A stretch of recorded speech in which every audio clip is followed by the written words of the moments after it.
Hey, good afternoon. How y'all doing? It is Well Read Beard. It's a damn fine day to talk about a book. We are here for a book review, and today we're going to talk about The Rules of the Road by C.B. Jones. I just finished this last night, and I don't normally jump into a video review the next day. Generally sometimes even a week before I get around to doing this. But this book is one of those books. It's one of those that is the reason that I do this. I have not seen a lot of other people, not in the horror circles at least, talking about this book, and they should be. This is a 5-star read for me. I absolutely loved this book. I love the premise.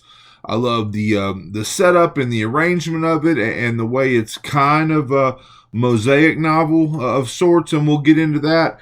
And I came around to loving the ending, and we'll talk about that too. So, first, we got to talk about the cover. The cover's kind of cool. It definitely has to be inspired, I would think, by the old Dawn of the Dead movie poster. There's definitely some similarities there for sure. The cover design was by Kyle Goldtooth. Again, I didn't say this is from Ionosphere Press. But the cover looks like an old VHS rental case. It actually kind of feels like it, and I don't know, maybe that's just in my head, but it does kind of feel like, it's not a plastic cover, but it kind of has that feel to it. Okay, enough about that. So the story, it's about a mysterious radio broadcast that takes over our main character's car radio late at night and lays down these rules of the road. And we'll talk about his particular rule in a second, but it gives you a rule, something you got to do. If you see this along your path as you're traveling, well, then you've got to do this or that. And it's never that exact, like it may just hint at what might happen to you, or it may just, say, hey, you're going to have a bad day, or, hey, you might start to, lose your marbles. Who knows? But it's that type of thing. And our narrator for these rules of the road is the mysterious Buck Hensley, and so we open up, and I'm going to read you just a little bit of the very first rules of the road that we get.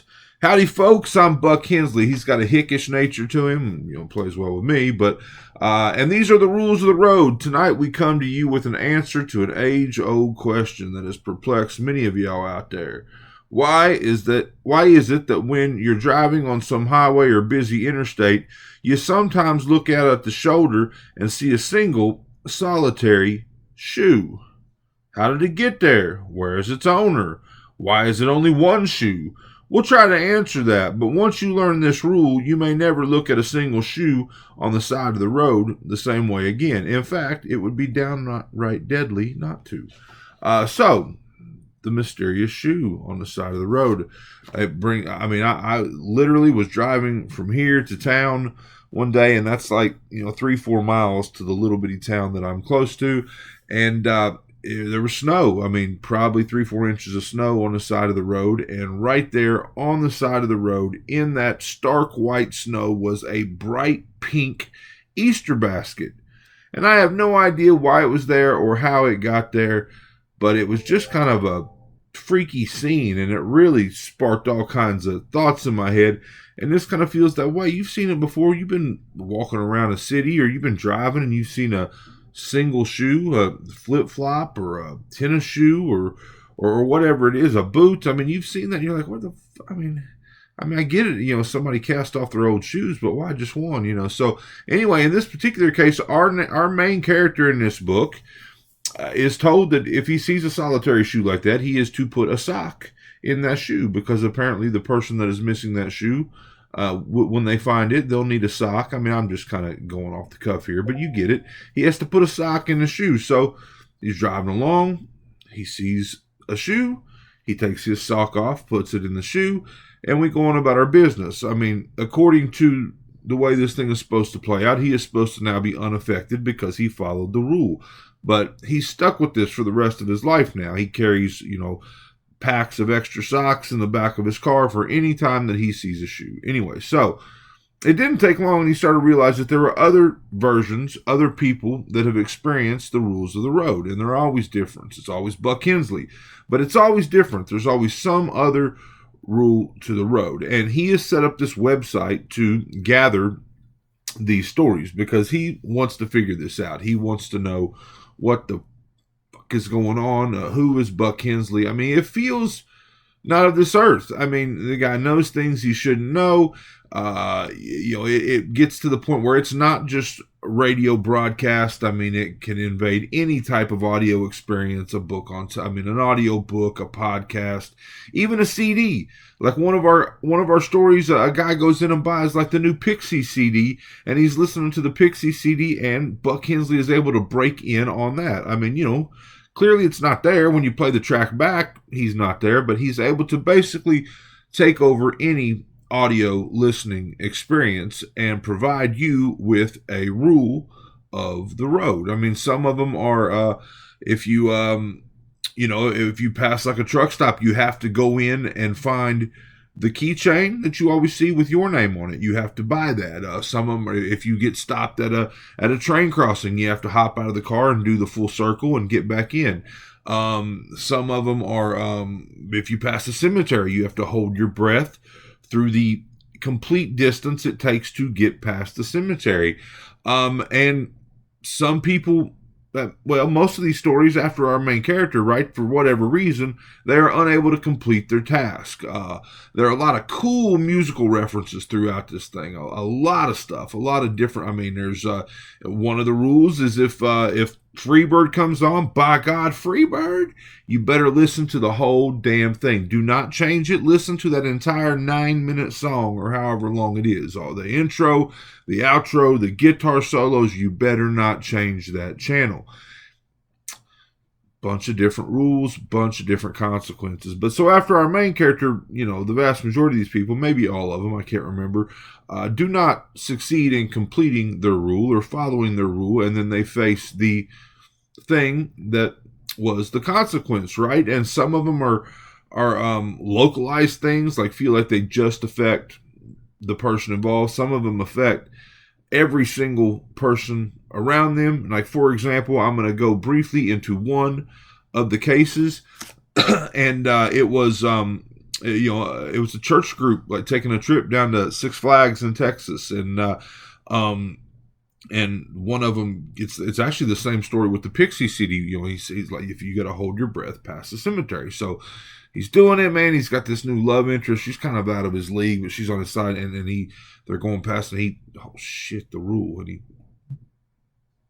and she sees him doing that, and man, he just wants to go out with her. Want to look like a dork in front of her, but she starts tickling him, and he doesn't make it. And the rule is, if you don't do this, then the dead will find a way, or the dead will get you back, or the dead will rise, or some shit like that. And there's basically like a mini zombie apocalypse in their hotel that night.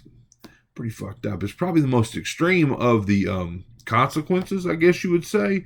But of course, there's escalation, right? These things keep getting bigger and bigger and bigger, and again, our main character wants to find out why. So I would have told you, like, when reading this thing, like, you get pretty deep in the book and you're still getting like a case by case basis, and that there's got to be some resolution here, that this guy is his ultimate goal is to figure this thing out. Now, I would say that it felt like we spent a long time building up, and then you're like, well, shit, there's only 30, 40 pages left. I don't know how much it was, and then it felt like it was super fast, like as far as him finding his way, sort of, kind of, to the solution, but it wasn't really. Like, it was kind of fast how he got on the path to it, I guess, but then the path was kind of drawn out too. So while initially I would have said, man, he kind of found the path pretty fast, I don't feel that way anymore. I mean, the solution, the culmination, the explanation is all really pretty well played out. Now, there's one passage in here I want to share. It's one of the most beautiful passages I think I've ever found. I mean, as far as, I've found some one-liners and some things that I really like, but this passage about forgiveness is something special. There's another scene in here where you kind of started to get the idea of where the rules of the road came from. And you're kind of learning about Mr. Hensley, Buck Hensley's history, and the things that he's been through, and the reasons that these rules have manifested into this radio broadcast type thing, and where each one came from, and that part is beautiful. Like it's really pretty, and I'm hoping that I can tell you this without telling you anything about why it's pretty. But I remember smiling. I mean, I was reading this book and smiling, and that's for me. I don't smile a lot, you know me, but it was pretty cool. Now, the passage, excuse me, the passage again. It is about forgiveness, and a little something here, real quick. So, some say that forgiveness is our most unnatural act as a species. I'm going to turn that volume down so it doesn't interrupt us again, and I'll start over real quick. Some say that forgiveness is our most unnatural act as a species. Still, others will say it's not so special, that it's a societal behavior that has developed to benefit the collective, a practice that has ultimately helped our species survive. I don't know where it comes from or why we do it, whether it's from a higher power or evolution or this or that. It's not important. What's important is the power wielded by the wronged, the effect it can have on the two people involved. What's important is that it feels like a choice. The universe may give second chances, but it doesn't choose to. There's nothing more beautiful than a second chance. Just really, really like that passage about forgiveness. I really like the idea. What's important is the power wielded by the wronged. Dug that. And the book is full of stuff like that. Again, every time there's a book like this, that there are what could be considered a bunch of short stories. And don't get me wrong, it's not like the only other... I read like a review of this or a blurb about it, and it mentioned the term Mosaic Novel. The only other book I've read that I think has been referred to as a Mosaic Novel is Gabino Iglesias' Coyote Songs. Now, this one's completely different because these are all tied together. All these stories are about the rules of the road, where in that one, each story really was kind of a standalone thing, in my opinion. Now, right, kind of short stories, kind of. I mean, all about the same theme, but kind of. I mean, there are stories about, again, church groups. There's a story about a woman going to visit a bunch of waterfalls. There's a story about a trying to make good rock band. I mean, all these stories come together, all surrounded by the rules of the road. But anytime that happens, anytime a story is wrapped in a grander narrative, I always mention one book, and I do it all the time, and it's stupid. So I'm not going to do it. I'm not allowed to say the title of the book that I always say when we get a book like this. I just won't do it. I will not say the title of that book. So I think that's it. I think that's all I want to say.